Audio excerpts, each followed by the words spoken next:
ಜಾಸ್ತಿ ಮಾತಾಡೋಕ್ಕಾಗ್ತಾ ಇಲ್ಲ. ಬನ್ನಿ ಬನ್ನಿ ಬನ್ನಿ. ಈ ಕಂಬಗಳ ದ್ವಾರ ಬಾಗಿಲಿನ ಕಂಬಗಳನ್ನು ನೋಡ್ರಿ. ಆಮೇಲೆ ಸಾಮಾನ್ಯವಾಗಿ ವ್ಯವಸ್ಥಿತವಾಗಿ ಬಸದಿಯನ್ನು ಕಟ್ಟುವ ಪೂರ್ವದಲ್ಲಿ ಕಟ್ಟಿದ್ದಾರೆ ಅನ್ನುವಂಥದ್ದಕ್ಕೆ ಒಂದು ಮುಖ್ಯ ಉದಾಹರಣೆ ಅಂತಂದರೆ ಉದ್ದಕ್ಕೂ ನೋಡಬಹುದು. ಇಲ್ಲೊಬ್ಬರು ತೀರ್ಥಂಕರರಿದ್ದಾರೆ, ಇಲ್ಲಿ ಒಬ್ಬರಿದ್ದಾರೆ. ಅವರು ಲಾಂಛನಗಳಿಲ್ಲ, ಹಾಗೆ ಇದೆ. ವಾದ್ಯದಲ್ಲಿ ಒಂದು ರೀತಿ ವಿಶೇಷ ಶಬ್ದಗಳನ್ನು ತರಿಸ್ಬೇಕು ಅಂತಾದರೆ ಅದನ್ನು ಈ ರೀತಿಯಾಗಿ ಉಜ್ಜುತ್ತೇವೆ. ಈಗ ಮೃದಂಗವನ್ನು ಬಾರಿಸಬೇಕು ಅಂತಾದರೆ ನೀವು ಯಕ್ಷಗಾನ ನೋಡಿದ್ರೆ ಅದರ ಅನುಭವ ಗೊತ್ತಾಗತ್ತೆ. ಇಲ್ಲಿ ನಡೀತಾ ಇರತಕ್ಕಂತಹ ಸಂಗೀತ ಕಾರ್ಯಕ್ರಮ ಕೆಲವು ಸಂದರ್ಭದಲ್ಲಿ ಕೆಳಗಡೆಯಿಂದ ನೋಡ್ತಾ ಇದ್ರೆ ರಾಜಪರಿವಾರ, ಹಲವು ಸಂದರ್ಭದಲ್ಲಿ ಇಂದ್ರಗಿರಿಯಿಂದ ನೋಡ್ತಾ ಇದ್ರಿ. ಇದರ ಆ ಭಾಗದಲ್ಲಿ ಇನ್ನೊಂದು ಇಂದ್ರಗಿರಿ ಅಂತ ಬರುತ್ತೆ. ಹಿಡಿದಿರ್ತಕ್ಕಂತಹ ಪುರುಷದ ದ್ವಾರಪಾಲಕರನ್ನು ನೋಡ್ತೇವೆ. ಇಲ್ಲಿ ನೋಡಿ ಮಹಿಳಾ ಮಣಿಗಳು ದ್ವಾರಪಾಲಕರು. ಹೌದು. ಪ್ರತಿ ಕಂಬದಲ್ಲಿಯೂ ಒಂದೊಂದು ತೀರ್ಥಂಕರರು ಸುತ್ತುವರಿದಿದ್ದಾವೆ. ನಾವು ಅಲ್ಲಿ ಹೋಗ್ಬೋದು, ಅಲ್ಲಿ ಜೇನಿದೆ, ಅಲ್ಲಿವರೆಗೆ ಅರ್ಥದವರೆಗೆ ಹೋಗ್ಬೋದು. ಇವ್ರು ನೋಡ್ರಿ, ಇಲ್ಲಿ ಕರಿಲಾಂಛನ ಅಂದ್ರೆ ಆನೆ, ಋಷಭ, ಅಜಿತನಾಥ. ವೀಕ್ಷಕರೇ, ರಾಣಿ ಚೆನ್ನಭೈರಾದೇವಿ ಕತೆ ಮತ್ತು ಕುರುಹುಗಳು ಇತಿಹಾಸನ ಹುಡ್ಕೊಂಡು ಹೊರಟೆ ಕೇವಲ ಕಾಡು ಮೇಡು ಅಷ್ಟೇ ಸುತ್ತದಲ್ಲ, ಬೆಟ್ಟನೂ ಹತ್ತಿಸ್ತಾರೆ, ಬೆಟ್ಟನೂ ಇಳಿತಾರೆ. ಯಾಕೆಂದರೆ ಅಷ್ಟು ಇತಿಹಾಸದ ಕುರುಹುಗಳಿದೆ. ಹಾಗಾಗಿ ನಾವು ಇವಾಗ ಬಂದಿರೋದೇ ಚಂದ್ರಗಿರಿ ಬೆಟ್ಟ. ಆಲ್ಮೋಸ್ಟ್ ಅಲ್ಲಿ 2 ಕಿಲೋಮೀಟರ್ ನಡೆದಿದ್ದೀವಿ. ನೀವು ನೋಡ್ಬೋದು ಈ ಬೆಟ್ಟ ಹೆಂಗಿದೆ ಅಂತ ಹೇಳಿದರೆ ಈ ರೀತಿ ಇಲ್ಲ, ಈ ರೀತಿ ಇದೆ. ಒಳ್ಳೆ ವರ್ಕೌಟ್ ಆಯಿತು. ಸಂಜೆ 5 ಗಂಟೆ ಆಗಿದೆ. ಬಟ್ ನಮಗೆ ಪರ್ಮಿಷನ್ ಕೊಟ್ಟಿರೋದು 6 ಗಂಟೆ ಒಳಗಡೆ ಮುಗಿಸ್ಕೊಂಡು ಹೋಗ್ಬೇಕಂತ. ಇನ್ನು 1 ಅವರ್ ಟೈಮ್ ಇದೆ. ಇಲ್ಲಿ ನೋಡ್ಬೋದು, ಇಲ್ಲಿ ಮೆಟ್ಲುಗಳಿದೆ. ರೀಚ್ ಆಗಿ ಬರೋಷ್ಟೊಳಗಡೆ 6 o'clock ಆಗುತ್ತೆ. ಸರ್, ರಾಣಿ ಚೆನ್ನಭೈರಾದೇವಿ ಅಷ್ಟು ನನಗೆ ಉಸಿರು ಬರ್ತಾ ಇದೆ. ಆ ರೀತಿಯಾಗಿ ಬೆಟ್ಟ ಹತ್ಕೊಂಡ್ಬಂದು ಇಲ್ಲಿಗೆ ನೀವು ಮುಂಚೆನೇ ಬಂದಿದ್ರಾ? ಎಷ್ಟು ಸಲ ಬಂದಿದ್ರಿ? ನಾನಿಲ್ಲಿ ಬಹಳ ಸಂದರ್ಭದಲ್ಲಿ ಬಂದಿದ್ದೆ. ಆದರೆ ನಮ್ಗೆ ಆವಾಗ ಕ್ಯೂರಿಯಾಸಿಟಿ ಇರಲಿಲ್ಲ. ಒಟ್ಟು ನೋಡೋದು ಹೋಗೋದು ಅಷ್ಟೇ. ಅದ್ರ ಬಗ್ಗೆ ತಿಳ್ಕೊಳ್ಬೇಕು, ಇದು ಯಾರ ಕಾಲದಲ್ಲಾಯಿತು, ಹೇಗೆ ಕಟ್ಟಿದ್ರು, ಅದ್ರ ಬಗ್ಗೆ ಎಲ್ಲ ನಾವು ಆವಾಗ ಆಸಕ್ತಿನೇ ಇರಲಿಲ್ಲ. ಇತ್ತೀಚೆಗೆ ಒಂದು 10 ವರ್ಷದ ಈಚೆಗೆ ರಾಣಿ ಚೆನ್ನಭೈರಾದೇವಿಯ ಕುರಿತು ಅಥವಾ ನಮ್ಮ ಮನೆತನದ ಕುರಿತು ನಾನು ಸರ್ಚ್ ಮಾಡಿದವಾಗ ಇದ್ರ ಬಗ್ಗೆ ಆಸಕ್ತಿ ಬಂತು. ಇದು ಸಂಗೀತಪುರದಲ್ಲೇ ಬರುತ್ತೆ. ಸಂಗೀತಪುರ ಅನ್ನುವಂಥ ಹುಟ್ಟೋದಿಕ್ಕೆ, ಆ ಹೆಸರು ಹುಟ್ಟೋದಿಕ್ಕೆ ಇದು ಮೇನ್ ಕಾರಣ. ಬನ್ನಿ ಹೋಗೋಣ. ಹಾಗಾದ್ರೆ ಹೋಗೋಣ ಬನ್ನಿ. ಜಾಸ್ತಿ ಮಾತಾಡೋಕ್ಕಾಗ್ತಾ ಇಲ್ಲ. ಬನ್ನಿ ಬನ್ನಿ ಬನ್ನಿ. ಪಾಪ ನಿಧಾನ. ಮೊದಲಿತ್ತು, ಆದರೆ ಅದನ್ನು ಪುನರ್ ನಿರ್ಮಾಣ ಮಾಡಿದ್ದಾರೆ. ಈಗೊಂದು 10 ವರ್ಷ ಆಯಿತು ಅನಿಸುತ್ತೆ. ಮೊದಲು ಮೆಟ್ಲುಗಳಿದ್ವು, ಬರೀ ಕಲ್ಲಿನಲ್ಲಿದ್ದು, ಜಂಬಿಟ್ಟಿಗೆ ಕಲ್ಲು ಅಥವಾ ಲ್ಯಾಟ್ರೈಟ್ ಅಂತೀವಲ್ವಾ, ಅದರ ಕಲ್ಲಿನ ಮೆಟ್ಲುಗಳಿದ್ವು. ಈಗ ಪುನಃ ನಿರ್ಮಾಣ ಮಾಡಿದ್ದಾರೆ. ಅಲ್ಲ ಸರ್, ಈ ಮೆಟ್ಲುಗಳ ನಿರ್ಮಾಣ ನೀರು ಬೇಕು, ಇಟ್ಟಿಗೆಗಳು, ಸಿಮೆಂಟ್ ಎಲ್ಲ ಹೆಂಗೆ? ಯಾಕೆಂದ್ರೆ ಇಲ್ಲಿ ಎಲ್ಲ ಅವಾಗ ಮನುಷ್ಯ ಬರೋಕ್ಕೆ ಜಾಗ ಆಗ್ತಾ ಇಲ್ಲ, ನಡ್ಕೊಂಡೇ ಬರಬೇಕು. ಈಗ ಅಲ್ಪ ಪ್ರಮಾಣದಲ್ಲಿ ರಸ್ತೆ ಮಾಡಿದ್ದಾರೆ. ಆ ರಸ್ತೆ ಮುಖಾಂತರ ಇವಾಗ ತಂದರು, ಅರ್ಧ ದೂರಕ್ಕೆ ತಂದರು. ಅಲ್ಲಿಂದ ತಲೆ ಮೇಲೆ ತಗೊಂಡು ಬಂದರು. ಅದ್ರ ಕನ್ಸ್ಟ್ರಕ್ಷನ್ ನೋಡ್ರಿ ಯಾವ ಥರ ಇದೆ. ಏನಿದು ಮಾಡಿದ ಕೆಲವೇ ದಿನಗಳಲ್ಲಿ ಹೋಗಿದೆ ಅದು. ಅಲ್ಲೇ ಜಂಬಿಡಿಗೆ ಕಾಣಿಸ್ತಾ ಇದೆಯಲ್ಲ, ಹಳೆದೆಲ್ಲ.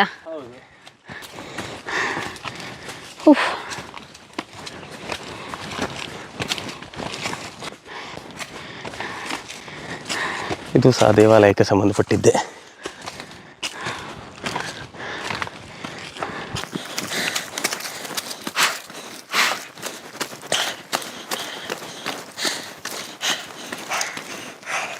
ಸರ್, ಇದೇನು ಮೇಲೆ ಒಂದಿದೆ? ಹಾಂ, ಮೇಲ್ಗಡೆ ಇಲ್ಲಿ ದ್ವಿಸ್ಥಲ ದೇವಾಲಯ ಅಂತಂದು ಹೇಳಿ. ಸರ್, ಎಲ್ಲಿಷ್ಟೊಂದು ಶಿಲ್ಪಕಲಾಕೃತಿಗಳನ್ನ ನಾವು ನೋಡಲ್ಲ. ನೃತ್ಯ ಮಾಡ್ತಿದ್ದಾರೆ, ತಬಲ ಇಟ್ಕೊಂಡಿದ್ದಾರೆ, ಮೃದಂಗ ಇಟ್ಕೊಂಡಿದ್ದಾರೆ. ಹೌದು, ತುಂಬ ಸುಂದರವಾದ ಪ್ರಾಕಾರಗಳು ನೋಡ್ರಿ. ಇಲ್ಲಿ ಈ ಕಂಬಗಳ ದ್ವಾರ ಬಾಗಿಲಿನ ಕಂಬಗಳನ್ನು ನೋಡ್ರಿ. ಆಮೇಲೆ ಸಾಮಾನ್ಯವಾಗಿ ವ್ಯವಸ್ಥಿತವಾಗಿ ಬಸದಿಯನ್ನು ಕಟ್ಟುವ ಪೂರ್ವದಲ್ಲಿ ಕಟ್ಟಿದ್ದಾರೆ ಅನ್ನುವಂಥದ್ದಕ್ಕೆ ಒಂದು ಮುಖ್ಯ ಉದಾಹರಣೆ ಅಂತಂದರೆ ಸಿಂಹ ಕಟಾಂಜನದ ಬಾಗಿಲು. ಇದು ಇಲ್ಲಿದೆಯಲ್ವ, ಇದನ್ನು ನಾವು ಸಿಂಹ ಕಟಾಂಜನ ಅಂತ ಹೇಳಿ ಕರಿತೇವೆ. ಈ ಭಾಗ ಇವೆರಡನ್ನು ನೋಡ್ರಿ, ಇಲ್ಲಿ ಸಿಂಹ ಕಟಾಂಜನ. ಅದು ವ್ಯವಸ್ಥಿತವಾಗಿ ಆಗಿದೆ ಅಂತಂದರೆ ಬಸದಿ ತುಂಬ ಚೆನ್ನಾಗಿದೆ, ಅಂದರೆ ಅದು ಪೂರ್ಣಗೊಂಡಿದೆ ಅನ್ನುವಂಥದ್ದರ ಒಂದು ಮುನ್ಸೂಚನೆ. ಅದು ಹಲವು ಸೂಚನೆಗಳಿದಾವೆ, ಅದರಲ್ಲಿ ಇದು ಒಂದು ಅಷ್ಟೇ. ಈ ಬಸದಿ ವಿಶೇಷತೆ ಏನು ಸರ್? ಇಲ್ಲೇ ಬಂದು ಮಾತಾಡೋಣ ಅಂತ ಹೇಳಿದ್ರಿ. ಅಂದರೆ ಇಲ್ಲಿ ಐತಿಹ್ಯವಾಗಿ ಏನು ಹೇಳ್ತಾರೆ ಅಂತಂದರೆ, ಏನು ಸರ್, ಇಲ್ಲಿನ ಪರಿಸ್ಥಿತಿಗಳನ್ನ ನೋಡಿದರೆ ನಮ್ಮ ಇತಿಹಾಸ ಆಗಿರ್ಬೋದು, ನಮ್ಮ ಸ್ಮಾರಕಗಳ ವ್ಯವಸ್ಥೆ ಎತ್ತ ಸಾಗುತ್ತಿದೆ ಅಂತ ಒಂದು ಗಾದೆ ಮಾತು ಬರ್ತಾ ಇದೆ. ಇಲ್ಲಿ ನೋಡಿದರೆ ಇಷ್ಟು ಭವ್ಯವಾದ ಒಂದು ಸ್ಮಾರಕ ಇದೆ, ರಾಣಿ ಚೆನ್ನಭೈರಾದೇವಿಯ ಗೇರುಸೊಪ್ಪ ಸಂಸ್ಥಾನದ ಕಾಲದ್ದು. ನಾವಂತೂ ಮಾಡೋಕ್ಕಾಗಲ್ಲ 21st ಸೆಂಚುರಿಲಿ. ಉಳಿಸ್ಕೊಳ್ಳೋಂತಹ ವ್ಯವಸ್ಥೆ ನಮ್ಮ ಸಂಬಂಧಪಟ್ಟ ಅಧಿಕಾರಿಗಳಾಗಿರ್ಬೋದು, ಇಲಾಖೆಗಳಾಗಿರ್ಬೋದು, ಇಲ್ಲಿರುವಂಥ ಸ್ಥಳೀಯ ದೊಡ್ಡ ದೊಡ್ಡ ವ್ಯಕ್ತಿಗಳಲ್ಲಿ ಯಾಕಿಲ್ಲ ಅನ್ನೋದೇ ದೊಡ್ಡ ಕ್ವಶನ್ ಮಾರ್ಕ್ ಸರ್. ತುಂಬ ದುರಂತ. ಒಂದು ಸಾಮ್ರಾಜ್ಯ ಪತನ ಆಯಿತು ಅಂತಂದರೆ ಈಗ ನಮ್ಮಲ್ಲಿ ಒಂದು ಗಾದೆ ಮಾತಿದೆ, ಹೇಗೆ ಹುಲಿ ಹಳ್ಳಕ್ಕೆ ಬಿತ್ತು ಅಂತಂದರೆ ಆಳಿಗೊಂದು ಕಲ್ಲು ಹಾಕಿ ಅದನ್ನು ಕೊಲ್ಲಬೇಕು ಅಂತ. ಹಾಗೆ ಆಗೋಯ್ತು ನಮ್ಮ ಈ ಸಾಳ್ವ ಸಾಮ್ರಾಜ್ಯದ ಪರಿಸ್ಥಿತಿ. ಯಾವಾಗ ರಾಣಿ ಚೆನ್ನಭೈರಾದೇವಿಯ ಪತನ ಆಗತ್ತೆ, ರಾಣಿ ಚೆನ್ನಭೈರಾದೇವಿಯನ್ನು ಹಿರಿಯ ವೆಂಕಟಪ್ಪ ನಾಯಕ ಹಿಡ್ಕೊಂಡು ಹೋಗ್ತಾರೆ, ಇಡೀ ಸಾಮ್ರಾಜ್ಯದ ಮನೆತನಗಳು, ಇಡೀ ಸಾಮ್ರಾಜ್ಯದ ಆಧಾರ ಸ್ತಂಭಗಳು ಮತ್ತು ಅದಕ್ಕೆ ಸಂಬಂಧಿಸಿರ್ತಕ್ಕಂತಹ ರಾಜಮನೆತನಗಳು ಸರ್ವನಾಶ ಆಗಿಬಿಡ್ತದೆ. ಈಗಲೂ ನಾವು ಗೇರುಸೊಪ್ಪ ಇರಬಹುದು, ಕಾಯ್ಕಿಣಿ ಇರಬಹುದು, ಭಟ್ಕಳ ಇರಬಹುದು, ಹಾಡುವಳ್ಳಿ ಇರಬಹುದು, ಕಾಗಲ್ ಇರಬಹುದು, ಯಾವುದೇ ರಾಜಮನೆತನಗಳನ್ನು ನೋಡೋದು ತುಂಬ ಕಷ್ಟ. ಸೇನಾ ನಾಯಕರ ಮನೆತನಗಳು ಒಂದೆರಡನ್ನು ನಾವು ಗುರುತಿಸಬಹುದು. ಅವ್ರು ಕೇವಲ ಮನೆತನಗಳು ಮಾತ್ರ ನಾಶ ಆಗಲಿಲ್ಲ, ಈ ರೀತಿ ಐತಿಹಾಸಿಕ ಕುರುಹುಗಳು ಎಷ್ಟೋ ನಾಶ ಆಗಿದ್ದಾವೆ. ಶಾಸನಾತ್ಮಕ ಆಧಾರ ಇದೆ. ಗೇರುಸೊಪ್ಪದಲ್ಲೂ ಸಹ ಕಂಚಿನಮಾನ ಸ್ತಂಭ ಇತ್ತು. ಆ ಕುರುಹನ್ನು ನಾನು ಕೇಳಲೂ ಇಲ್ಲ, ನೋಡಲೂ ಇಲ್ಲ. ಶಾಸನಾತ್ಮಕ ಆಧಾರ ಒಂದನ್ನೇ ನಾನು ನೋಡಿರೋದು. ಹಾಗೆಯೇ ಈಗ ನಾವು ಕೂತಿರ್ತಕ್ಕಂತಹ ಪ್ಲೇಸ್ ಇದೆಯಲ್ವಾ, ಇದು ಸಂಗೀತಪುರ ಅಥವಾ ಹಾಡುವಳ್ಳಿ ಅಂತ ಬರೋದಕ್ಕೆ ದೊಡ್ಡ ಕಾರಣೀಭೂತವಾಗಿರ್ತಕ್ಕಂತಹ ಪ್ರದೇಶವೇ ಇದು. ಯಾಕೆ? ರಾಜರಿರ್ಬೋದು, ರಾಜ ಪರಿವಾರ ಇರಬಹುದು, ಇಲ್ಲಿ ಸಂಗೀತ ಕಚೇರಿಗಳನ್ನು ಏರ್ಪಡಿಸ್ತಾ ಇದ್ದರು. ನಾಟ್ಯಕ್ಕೆ ಸಂಬಂಧಪಟ್ಟ ಹಾಗೆ ಕಾರ್ಯಕ್ರಮಗಳನ್ನು ಆಯೋಜನೆ ಮಾಡ್ತಾಯಿದ್ರು. ಹಾಗೆ ಈ ಬೇಸರಗಳನ್ನು ಕಳೆಯೋದಕ್ಕೆ ಈಗೆಲ್ಲ ಸಮೂಹ ಮಾಧ್ಯಮಗಳಿದ್ದಾವೆ. ಆಗ ಹೇಗೆ ಹಾಡುಗಳನ್ನು ಹೇಳಬೇಕಿತ್ತು, ಕಥೆಗಳನ್ನು ಹೇಳಬೇಕಿತ್ತು, ಅಲ್ಲೇ ನೃತ್ಯಗಳನ್ನು ಮಾಡಬೇಕಿತ್ತು. ಈಗೆಲ್ಲ ಸೋಷಿಯಲ್ ಮೀಡಿಯಾಗಳಿದ್ದರೂ ನಾವು ಅದನ್ನ ಬಗ್ಗೆ ನೂರಾರನ್ನು ನೋಡ್ತೀವಿ. ಆಗ ಅದೊಂದನ್ನೇ ನೋಡಬೇಕಿತ್ತು. ಅಂತಹ ಒಂದು ಪರಿಸ್ಥಿತಿಯಲ್ಲಿ ಉತ್ಕೃಷ್ಟವಾಗಿ, ಅತ್ಯಂತ ಉತ್ಕೃಷ್ಟವಾಗಿ, ಬಹಳ ವ್ಯವಸ್ಥಿತವಾಗಿ ಕಾರ್ಯಕ್ರಮಗಳನ್ನು ಈ ಗುಡ್ಡದ ಮೇಲೆ, ಚಂದ್ರನಾಥ ಬಸದಿಯ ಪ್ರಾಂಗಣದ ಮೇಲೆ ಆಯೋಜನೆ ಮಾಡ್ತಾಯಿದ್ರು. ಈಗೇನು ಇಲ್ಲೆಲ್ಲ ಕಾಣಿಸುತ್ತಲ್ಲ ಬಿಲ್ಡಿಂಗು, ಈ ಭಾಗ ಎಲ್ಲ ನನ್ನ ಅನಿಸಿಕೆ ಪ್ರಕಾರ ಆಗಿನ ಕಾಲದಲ್ಲಿ ನೃತ್ಯ ಶಾಲೆ, ಸಂಗೀತ ಶಾಲೆ ಆಗಿರಬಹುದು ಅನ್ನುವಂಥದ್ದು ನನ್ನೊಂದು ಅನಿಸಿಕೆ. ಇಲ್ಲಿ ನಡೀತಾ ಇರತಕ್ಕಂತಹ ಸಂಗೀತ ಕಾರ್ಯಕ್ರಮ ಕೆಲವು ಸಂದರ್ಭದಲ್ಲಿ ಕೆಳಗಡೆಯಿಂದ ನೋಡ್ತಾ ಇದ್ರೆ ರಾಜಪರಿವಾರ, ಹಲವು ಸಂದರ್ಭದಲ್ಲಿ ಇಂದ್ರಗಿರಿಯಿಂದ ನೋಡ್ತಾ ಇದ್ರಿ. ಇದರ ಆ ಭಾಗದಲ್ಲಿ ಇನ್ನೊಂದು ಇಂದ್ರಗಿರಿ ಅಂತ ಬರುತ್ತೆ, ಅಲ್ಲಿ ರಾಣಿ ಕೂರು ಅಂತೆಲ್ಲ ಬರ್ತಾ ಇತ್ತು. ಅಲ್ಲಿ ಈಗೆಲ್ಲ ಅವು ಇದಾವೋ ಇಲ್ಲವೋ ಅದ್ರ ಬಗ್ಗೆ ಐತಿಹ್ಯಗಳು ಏನಿದಾವೋ ಗೊತ್ತಿಲ್ಲ. ಅಲ್ಲೇನೂ ಇಲ್ಲ. ಈಗ ಅಲ್ಲಿ ಕೂತ್ಕೊಂಡು ಇಲ್ಲಿಯ ಸಂಗೀತವನ್ನು ಅಲ್ಲಿ ಆಸ್ವಾದಿಸ್ತಾ ಇದ್ರು, ಅಂದರೆ ಪರಸ್ಪರ ಎದುರುಗಡೆ. ಹಾಗಾಗಿ ಸಂಗೀತ ಕಾರ್ಯಕ್ರಮಗಳು, ನೃತ್ಯ ಕಾರ್ಯಕ್ರಮಗಳು, ವಾದ್ಯಗೋಷ್ಠಿಗಳು ಅತಿ ಹೆಚ್ಚು ನಡೀತಾ ಇರತಕ್ಕಂತಹ ಈ ಪ್ರದೇಶ ಆಗಿರೋದ್ರಿಂದ ಈ ಭಾಗಕ್ಕೆ ಸಂಗೀತಪುರ ಅಂತ ಬಂತು. ಅದಕ್ಕೆ ಇಲ್ಲಿ ಕಲೆಗಳನ್ನ ಅದೇ ರೀತಿಯಾಗಿ ನೋಡ್ತೀವಿ. ತಬಲಾ ನಾವು ನೋಡ್ರಿ, ಈ ಸಂಗೀತಕ್ಕೆ ಪ್ರಾಧಾನ್ಯತೆಯನ್ನು ಕೊಟ್ಟಿದ್ರು ಅನ್ನುವಂಥದ್ದಕ್ಕೆ ಪ್ರತಿಯೊಂದು ದೇವಾಲಯ ಬಸದಿಗಳಲ್ಲೂ ನಾವು ಹೆಚ್ಚಿನ ಭಾಗ ದ್ವಾರಪಾಲಕರನ್ನ, ಪುರುಷ ದ್ವಾರಪಾಲಕರನ್ನ ನೋಡ್ತೇವೆ. ಹೌದು, ಚಾಮರವನ್ನ ಹಿಡಿದಿರ್ತಕ್ಕಂತಹ ಪುರುಷದ ದ್ವಾರಪಾಲಕರನ್ನ ನೋಡ್ತೇವೆ. ಇಲ್ಲಿ ನೋಡ್ರಿ, ಮಹಿಳಾ ಮಣಿಗಳು ದ್ವಾರಪಾಲಕರು. ಓ ಹೌದು.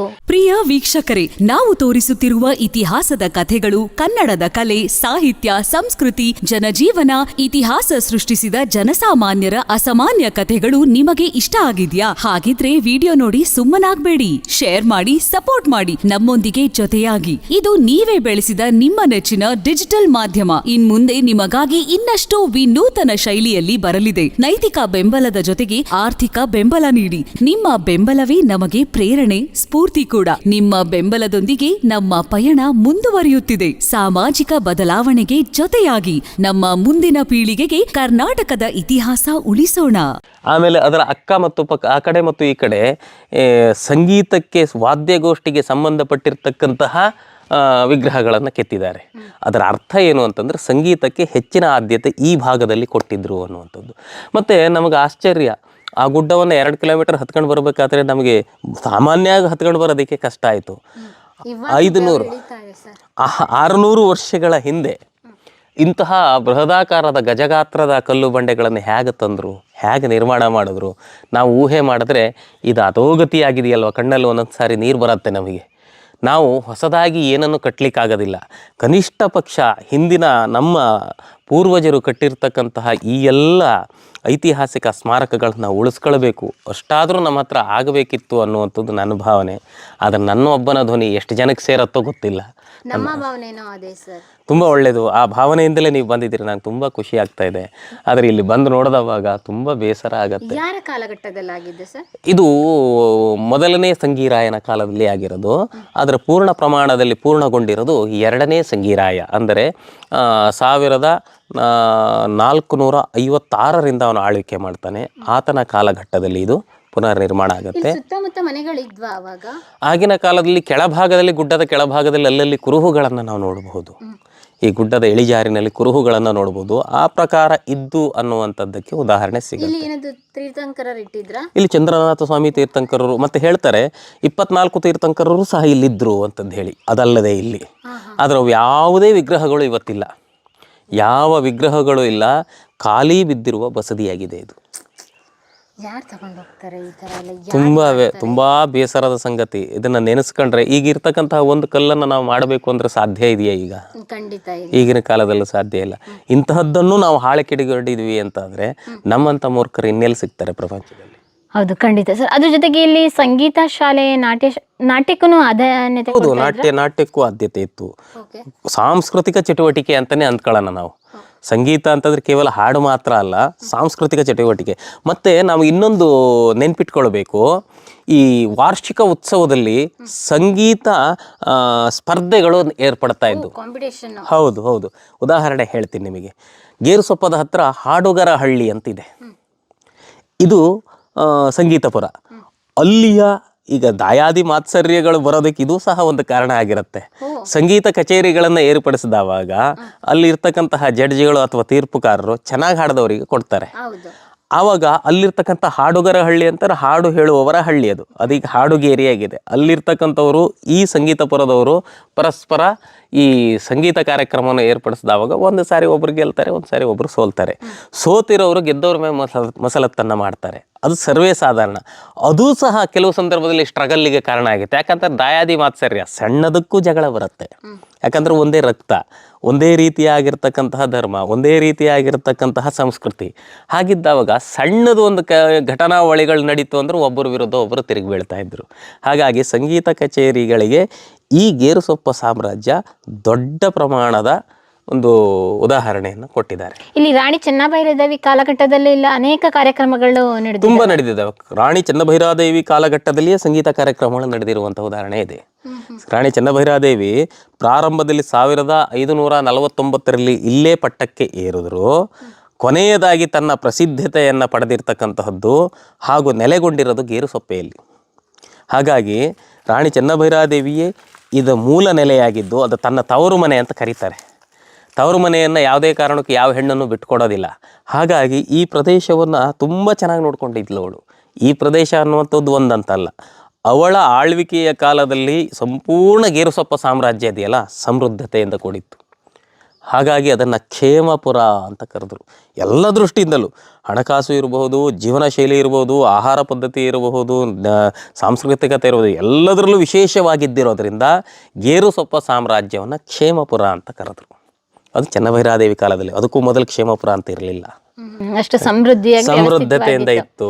ಸರ್, ಇಲ್ಲಿ ಮೇಲೆ ಇನ್ನೊಂದು ಮಂಟಪಗಳನ್ನ ನೋಡ್ತೀವಲ್ಲ ಸರ್, ಎಲ್ಲೂ ಆತರ ಬಸದಿಗಳನ್ನ ನಾವು ನೋಡಿಲ್ಲ. ಇದೆ ಇದೆ ಇದೆ ದ್ವಿಸ್ಥಲ ತ್ರಿಸ್ಥಲ ಬಸದಿಗಳು ಅಂತ ಬರುತ್ತೆ. ನಾವು ಈ ಕಾರ್ಕಳದಲ್ಲಿ ಚತುರ್ಮುಖ ಬಸದಿಯನ್ನು ನೋಡ್ತೀವಿ, ಅದು ತ್ರಿಸ್ಥಲ ಬರುತ್ತೆ. ಮೂರು ಸ್ಟೆಪ್ ಬೈ ಸ್ಟೆಪ್ ಬರುತ್ತೆ, 3 ಅಂತಸ್ತಿನಲ್ಲಿ ಬರುತ್ತೆ. ಹಾಗೆಯೇ ಗೇರುಸೊಪ್ಪದಲ್ಲಿ ಒಂದು ಶಾಸನಾತ್ಮಕ ಆಧಾರವನ್ನು ಹೇಳಿದೆ ನಾನು. ನೇಮಿ ಜಿನಾಲಯದ ಮೇಲ್ಭಾಗದಲ್ಲಿ ಗೊಮ್ಮಟೇಶ್ವರ ಜನಬಿಂಬವನ್ನು ಪ್ರತಿಷ್ಠಾಪಿಸಿದ್ದರು. ಅದು ದ್ವಿಸ್ಥಲ ಮಂದಿರ ಆಗಿತ್ತು ಅನ್ನುವಂಥದ್ದು. ಅಂದರೆ 2 ತೀರ್ಥಂಕರರು ಅಲ್ಲಿದ್ದರು, ಅಂದರೆ ಗೊಮ್ಮಟೇಶ್ವರರು ಮತ್ತು ನೇಮಿನಾಥರು. ಹಾಗೆಯೇ ಇದು ದ್ವಿಸ್ಥಲ ಆಗಿತ್ತು ಅನ್ನುವಂಥದ್ದು. ಇಲ್ಲಿ ಮೇಲೆ ಯಾವ ವಿಗ್ರಹ ಇತ್ತು, ಕೆಳಗೆ ಯಾವ ವಿಗ್ರಹ ಇತ್ತು, ವಿಗ್ರಹಗಳೇ ಇಲ್ಲದವಾಗ ಹೇಗೆ ನೋಡ್ಲಿಕ್ಕೆ? ಇಲ್ಲಿ ಸುತ್ತ ನೋಡ್ತೀವಿ ನಾವು, ತೀರ್ಥಂಕರ ಆಗಿರ್ಬೋದು, ಗೊಮ್ಮಟೇಶ್ವರಂದು ಅಲ್ಲಿ ಪ್ರತಿಯೊಂದು ಕಂಬಗಳಲ್ಲೂ ಇದೆ ಅಲ್ಲಿ ನೋಡಿ, ಆ ಭಾಗಗಳಲ್ಲೆಲ್ಲ. ಒಳಗಡೆ ಹೋಗೋದಕ್ಕಾಗಲ್ಲ ವೀಕ್ಷಕರೇ, ತುಂಬಾ ಹಾಳಾಗ್ಬಿಟ್ಟಿದೆ. ಅದ್ರ ಜೊತೆಗೆ ಕಾಲಿಡಕ್ಕಾಗಲ್ಲ, ಬಾವುಲಿ ಇದಾವೆ. ಇವಾಗ ಸಂಜೆ ಟೈಮು ನಾವು ಹೋದ್ರೆ ಕ್ಯಾಮ್ರಾ ಏನಾರು ಲೈಟ್ ಏನಾರು ಫೋಕಸ್ ಮಾಡಿದ್ರೆ ತಿರುಗಿ ನಮಗೆ ಹೊಡಿತವೆ. ಹಾಗಾಗಿ ಇಲ್ಲೇ ಕುತ್ಕೊಂಡು ಮಾತಾಡ್ದು. ಬಟ್ ಇನ್ನೊಂದು ವಿಷಯ ಗೊತ್ತಾ ಸರ್, ಇದು ಯಾವಾಗ ಮಾಡಿದ್ದೇಳಿ? ಇದು ಇತ್ತೀಚಿನ ಬಿಲ್ಡಿಂಗ್, ಏನೊಂದು 25 ವರ್ಷದ ಈಚೆಗಿನ ಏನಿದ್ರ ವ್ಯವಸ್ಥೆ ಇವಾಗ ಮಾಡಿದ್ರೆ ಹಿಂಗೆ ಆಗಿದೆಯಲ್ಲ. ಅದಷ್ಟೇ. ಈಗ ನೋಡ್ರಿ, ನಾವು 600 ವರ್ಷದ ಹಿಂದಿನದ್ದನ್ನು ಈಗಲೂ ವ್ಯವಸ್ಥಿತವಾಗಿ ನೋಡ್ಬೋದು. 25 ವರ್ಷದ ಈಚೆಗೆ, ಒಂದು 20 ವರ್ಷದ ಈಚೆಗೆ ಕಟ್ಟಿರ್ತಕ್ಕಂಥ ಬಿಲ್ಡಿಂಗಿನ ದುರಾವಸ್ಥೆ ಇದು. ಅದೇನು ಬಾವಿ ಅನ್ಸುತ್ತಲ್ಲ? ಅದು ಬಾವಿ ಅನ್ಸುತ್ತೆ, ಅದು ಮುಚ್ಚಿದ್ದಾರೆ, ಅದರಲ್ಲಿ ಏನೂ ಇದಿಲ್ಲ. ಬಟ್ ನಾನು ಬಂದಾವಾಗ, ನಾನು ನೋಡಿದಾವಾಗಲೂ ಅದು ಮುಚ್ಚೇ ಇತ್ತು. ನಾವು ಅದನ್ನೇನು ಎತ್ತು ತೆಗೆದು ನೋಡುವಂಥ ಪ್ರಕ್ರಿಯೆಗೆ ಹೋಗಲಿಲ್ಲ. ಬಟ್ ಸಖತ್ತಾಗಿದೆ ಸರ್ ಇದು. ತುಂಬ ಅದ್ಭುತವಾಗಿದೆ ನೋಡುವಂತಹದ್ದು. ಆದರೆ ಏನೂ ಇಲ್ಲಲ್ಲ ಬಿಲ್ಡಿಂಗು ಅದಕ್ಕೆ ಸಂಬಂಧಪಟ್ಟಿದ್ದು. ಆಮೇಲೆ ನಿಮಗೆ ಇನ್ನೊಂದು ಸಣ್ಣ ಉದಾಹರಣೆಯನ್ನು ಕೊಡ್ತೇನೆ. ಅಲ್ಲಿ ಬಿದ್ದಿದೆಯಲ್ವ ಕೊಪ್ಪರದ ಹಂಚು ಅಂತ ಹೇಳಿದ್ನಲ್ವ, ತುದಿ ಭಾಗದಲ್ಲಿ ನಾಗಬಂಧವನ್ನು ಮಾಡ್ತಾರೆ ಅಂತ ಹೇಳಿ, ಅಲ್ಲಿ ನೋಡ್ರಿ ಅದೊಂದು ಉದಾಹರಣೆ. ಅದು ಇಲ್ಲಿ ರಾಜರಿಗೆಲ್ಲ ಹಿಂಗೆ ಚಾಮರ ಇಟ್ಕೊಂಡು ಬೀಸ್ತಾ ಇದ್ರಲ್ಲ, ಅದು ಸಿನಿಮಾಗಳಲ್ಲೆಲ್ಲ ನೋಡ್ತೀವಿ. ಅದು ಇಲ್ಲಿ ನೋಡಿ, ಹೌದು, ಇಲ್ಲಿದೆ ಚಾಮರಗಳು. ಮತ್ತೆ ತಬ್ಲಾ ಇಟ್ಕೊಂಡಿದ್ದಾರೆ, ನೃತ್ಯ ಮಾಡ್ತಾ ಇದ್ದಾರೆ. ವಾದ್ಯಗಳು ಇಲ್ಲಿ ನೋಡ್ರಿ. ಈ ವಾದ್ಯವನ್ನ ನೀವು ಗಮನಿಸಿರಬಹುದು. ಈ ವಾದ್ಯ ಇದೆಯಲ್ವಾ, ವಾದ್ಯದಲ್ಲಿ ಒಂದು ರೀತಿ ವಿಶೇಷ ಶಬ್ದಗಳನ್ನು ತರಿಸ್ಬೇಕು ಅಂತಾದರೆ ಅದನ್ನ ಈ ರೀತಿಯಾಗಿ ಉಜ್ಜುತ್ತೇವೆ. ಈಗ ಮೃದಂಗವನ್ನು ಬಾರಿಸಬೇಕು ಅಂತಾದರೆ ನೀವು ಯಕ್ಷಗಾನ ನೋಡಿದ್ರೆ ಅದರ ಅನುಭವ ಗೊತ್ತಾಗತ್ತೆ. ಆ ರೀತಿಯಾಗಿ ಹಿಡಿದು ಆ ನಾದ ವಿಶೇಷವಾಗಿ ಬರುವ ಸಂದರ್ಭದಲ್ಲಿ ಈ ರೀತಿ ಮಾಡಿದ್ದಾರೆ.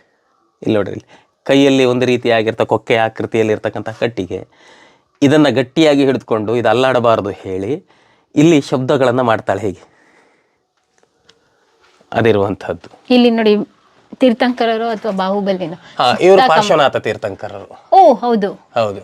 ಹಾಗೆ ಇಲ್ಲಿ ಉದ್ದಕ್ಕೂ ಸಿಗ್ತಾರೆ. ಇಲ್ಲಿ ನೀವು ಉದ್ದಕ್ಕೂ ನೋಡಬಹುದು. ಇಲ್ಲೊಬ್ರು ತೀರ್ಥಂಕರರಿದ್ದಾರೆ, ಇಲ್ಲಿ ಒಬ್ರಿದ್ದಾರೆ. ಅವರು ಲಾಂಛನಗಳಿಲ್ಲ, ಹಾಗೆ ಇದೆ. ಇಲ್ಲೊಬ್ರು 3 ಕಂಪ್ಲೀಟ್ ಪ್ರತಿಯೊಂದು ಕಂಬದಲ್ಲೂ ಇದ್ದಾರೆ. ಇದೆ 4. ಇಲ್ಲಿ ಲಾಂಛನಗಳು ಬಂದಿದ್ದಾವೆ. ನೀವು ಪ್ರತಿ ಇದರಲ್ಲೂ ಸಹ ಲಾಂಛನಗಳನ್ನು ನೋಡಬಹುದು. ಇದು ಶಂಖ. ಈ ಲಾಂಛನ ಬಂದು ನೇಮಿನಾಥ ಸ್ವಾಮಿ ಶಂಖ ಲಾಂಛನ ಇದೆ. ಈ ರೀತಿಯಾಗಿ ಎಲ್ಲೂ ಬಸದಿಗಳನ್ನ ನಾವು ನೋಡೋದಕ್ಕೆ ಸಾಧ್ಯನೇ ಇಲ್ಲ ಅನ್ಸುತ್ತೆ. ಅದರಲ್ಲೂ ಈ ಭಾಗದಲ್ಲಿ ಎಲ್ಲೂ ನೋಡ್ಲಿಕ್ಕೆ ಸಾಧ್ಯ ಇಲ್ಲ. ಅಂದ್ರೆ ಮುಂಚೆ ಈ ರೀತಿ ಇತ್ತೇನೆಲ್ಲ ಬಿದೋಗಿರ್ಬೋದು, ಹೇಳೋದಕ್ಕಾಗಲ್ಲ. ಇರಬಹುದು. ಇವರು ಪಾರ್ಶ್ವನಾಥರು ಅಂತಂದ್ರೆ ಹೆಡೆ ಇದೆ, ಕುಕ್ಕುಟೋರಗ ಇದೆ, ಲಾಂಛನ. ತುಂಬಾ ಅದ್ದೂರಿಯಾಗಿ ಇಲ್ಲಿ ಕಲಾಕೃತಿಗಳನ್ನ ಕಲಾಕೃತಿಯಾಗಿ ವಿಶೇಷವಾದಂತಹ ಕಲಾಕೃತಿ ಇದು. ಸಿಂಹ ಲಾಂಛನ ಮಹಾವೀರ ತೀರ್ಥಂಕರರು. ಮತ್ತೆ ಇಲ್ಲಿ ನೋಡಿ, ಇಲ್ಲಿ ಕೆಳಗಡೆನೂ ಕೂಡ ಕೆಲವೊಂದು ಕಲಾಕೃತಿಗಳ ಆನೆ, ಸಿಂಹ, ಬೇರೆ ಬೇರೆ ರೀತಿಯಾದಂತದ್ದೆಲ್ಲ ನೋಡ್ತೀವಿ. ಹೌದು, ಅಲಂಕೃತವಾಗಿ ಬಳಸಿದ್ದಾರೆ. ತುಂಬಾ ಅಲಂಕಾರ. ಕಂಬಗಳಲ್ಲಿ ಕೆತ್ತನೆ ಮಾಡಿದಾರಲ್ಲ, ಎಷ್ಟು ಸೂಕ್ಷ್ಮವಾಗಿ ಮಾಡಿದ್ದಾರೆ ನೋಡ್ರಿ. ಈ ಶೈಲಿ ಎಲ್ಲ ಹೊಯ್ಸಳರ ಶೈಲಿಯನ್ನ ಹೋಲತ್ತೆ. ಹೌದು, ಈ ಶೈಲಿ ಎಲ್ಲ ಹೊಯ್ಸಳರ ಶೈಲಿಯನ್ನ ಹೋಲತ್ತೆ. ಮತ್ತೆ ಅಲ್ಲಿ ನೋಡಿ, ದ್ವಾರ ಬಾಗ್ಲು ಏನ್ ಸಖತ್ತಾಗಿದೆ ಸರ್, ಸುಂದರವಾಗಿದೆ ನೋಡ್ರಿ. ದ್ವಾರ ಬಾಗಿಲಂತೂ ತೀರ್ಥಂಕರರು ಇರ್ಬೋದು, 3 ತೀರ್ಥಂಕರರು ಬರ್ತಾರೆ. ತುಂಬಾ ವಿಶೇಷವಾಗಿದೆ. ಮತ್ತೆ ಇಲ್ಲಿ ಸಂಗೀತ ಶಾಲೆಗೆ ಡ್ಯಾನ್ಸ್ ಕ್ಲಾಸ್, ಹೌದು, ಮತ್ತೆ ಮ್ಯೂಸಿಕ್ ಕ್ಲಾಸ್ ಅದನ್ನು ನಡೀತಾ ಇತ್ತು ಅನ್ಸುತ್ತೆ. ಅದೇ ನಡೀತಾ ಇತ್ತು. ಅದೇ ಸಂಗೀತ ಕಾರ್ಯಕ್ರಮ ಅಂದ್ರೆ ಎಲ್ಲದೂ ಸೇರಿತ್ತು. ಅದರಲ್ಲಿ ನೃತ್ಯ ಇತ್ತು, ಆನಂತರ ಹಾಡುವಂತಹದ್ದಿತ್ತು, ಹಾಡಿಗೆ ಹೆಚ್ಚಿನ ಪ್ರಾಧಾನ್ಯತೆ ಇತ್ತು. ಸೊ ಹಾಗಾಗಿ ಎಲ್ಲದೂ ನಡೀತಾ ಇತ್ತು. ಇವಾಗ ಹಾಳು ಬಿದ್ದ ಬಸದಿ ಆಗಿದೆಯಲ್ಲ, ಏನು ಮಾಡೋಣ. ಆಮೇಲೆ ಇಲ್ಲಿರ್ತಕ್ಕಂತಹ ತೀರ್ಥಂಕರನ್ನ ಸ್ಪಷ್ಟವಾಗಿ ಗುರುತಿಸ್ಬೋದು. Rishabha, I think Rishabha. Yes, Ajitanatha sir. ಸ್ಪಷ್ಟವಾಗಿ ಹೇಳ್ತೇನೆ ನಾನು, 24 ತೀರ್ಥಂಕರರು ಪ್ರತಿ ಒಂದು ಕಂಬದಲ್ಲಿಯೂ ಇದ್ದಾರೆ. ಪ್ರತಿ ಕಂಬದಲ್ಲಿಯೂ ಒಂದೊಂದು ತೀರ್ಥಂಕರರು ಸುತ್ತುವರಿದಿದ್ದಾವೆ. ನಾವು ಅಲ್ಲಿ ಹೋಗ್ಬೋದು, ಅಲ್ಲಿ ಜೇನಿದೆ, ಅಲ್ಲಿವರೆಗೆ ಅರ್ಥದವರೆಗೆ ಹೋಗ್ಬೋದು. ಇವ್ರು ನೋಡ್ರಿ, ಇಲ್ಲಿ ಕರಿಲಾಂಛನ ಅಂದ್ರೆ ಆನೆ, ಋಷಭ, ಅಜಿತನಾಥ. ಋಷಭ, ಅಜಿತ, ಶಂಭವ, ಕಪಿಲಾಂಛನ, ಅಭಿನಂದನ,